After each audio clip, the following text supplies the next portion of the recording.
SAfm, South Africa's news and information leader. Thanks. Our top story is ANC confirms Shiteka's death and 20 people killed in Syrian bombs. Good afternoon. The ANC has confirmed that its Member of Parliament, Shiteka, has died at the Mthatha Hospital following an undisclosed illness. President Jacob Zuma sacked 45-year-old Shiteka as Cooperative Governance and Traditional Affairs Minister about 6 months ago. Public Protector Thuli Madonsela had found that he had violated the Executive Ethics Code by incurring over R1 million in unauthorized travel costs. Among others, Shiteka had traveled to Switzerland to visit his girlfriend who'd been jailed on drug-related charges. But controversy and scandal already started haunting Shiteka's political career when he was still Gauteng MEC for Development, Planning and Local Government in the late 1990s. The SABC's Krivani Pillay reports. Shiteka was born in Johannesburg in 1966. He joined the band ANC 14 years later. Shiteka rose to political prominence through the student and trade union movements and the Communist Party. His involvement in questionable practices surfaced at the end of his term as Gauteng MEC in 1999. He was accused of having a dictatorial leadership style and being involved in maladministration and corruption. In just 1 year, his ministerial office allegedly spent about R2 million on irregular payments, including interior decorating and cut flowers.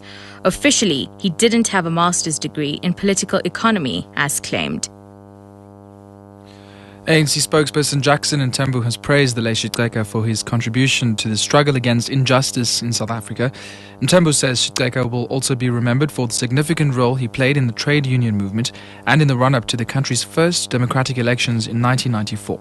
Comrade Shiteka played a prominent role in the trade union movement and also in the mass democratic movement in the run-up to the democratization of our country.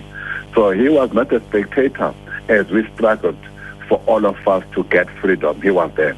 And even after we got our freedom, Comrade Shiteka was there to make sure that we better the lives of our people through parliamentary politics. The Tshwane Metro Council can continue to put up boards of new street names around Pretoria. This after the North Gauteng High Court in Pretoria rejected civil rights group AfriForum's urgent application to interdict the Metro from continuing to put up new boards with new street names. AfriForum says they'll study the judgment and decide on the way forward. The city has already started changing street names, with Church Street being among the first to be renamed Stanza Bopapa Avenue. AfriForum's lawyer Werner Human. Though we respect the judge's decision, we would go forth with a review application as soon as possible. And for us, this is only the beginning of the fight for the names, not the end. And we believe in a mutual respect for each other's history and also their heritage. We also sought for a fair process with regards to name changing because it's a sensitive matter and we would like to have it handled in a sensitive way. Financial problems are causing a delay in the inquest into the death of crime intelligence boss Richard Mdluli's former lover's husband. His lawyers have told the Boksburg Magistrates Court on Gauteng's D Strand that the office of the acting National Police Commissioner has declined the application for state funding. Magistrate Joch Vivier says the case is costly and has to be finalized soon. But Mdluli's lawyers have proposed a postponement. The SABC's Amongile Demarco reports. Magistrate Vivier said Mdluli's lawyers need to be careful when proposing for postponement because this might be violating the rights of Ramokhibe's family. He said he feels that the only people who happen to be considered more in the case are the witnesses more than the deceased family. Now the case has been postponed to the 28th of May to get a report on progress made surrounding legal representation. The inquest is set to resume on the 3rd of September with or without legal representation for Richard Mdluli. Abongile Dumago, SABC News, Boksburg Magistrates Court. Criminal charges were recently provisionally withdrawn against Mdluli. Initial charges against him included intimidation, kidnapping, assault with intent to do grievous bodily harm, murder, attempted murder, and conspiracy to commit murder. Only 2 provinces have exceeded their land reform targets for the year 2010 to 2011. That's according to a written parliamentary reply from Land Reform and Rural Development Minister Gugile Nkwinti. He says the reason the remaining provinces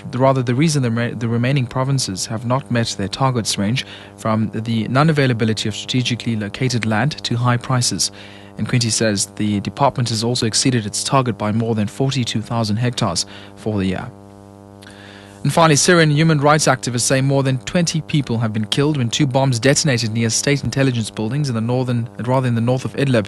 They say the majority of the dead are members of the security forces.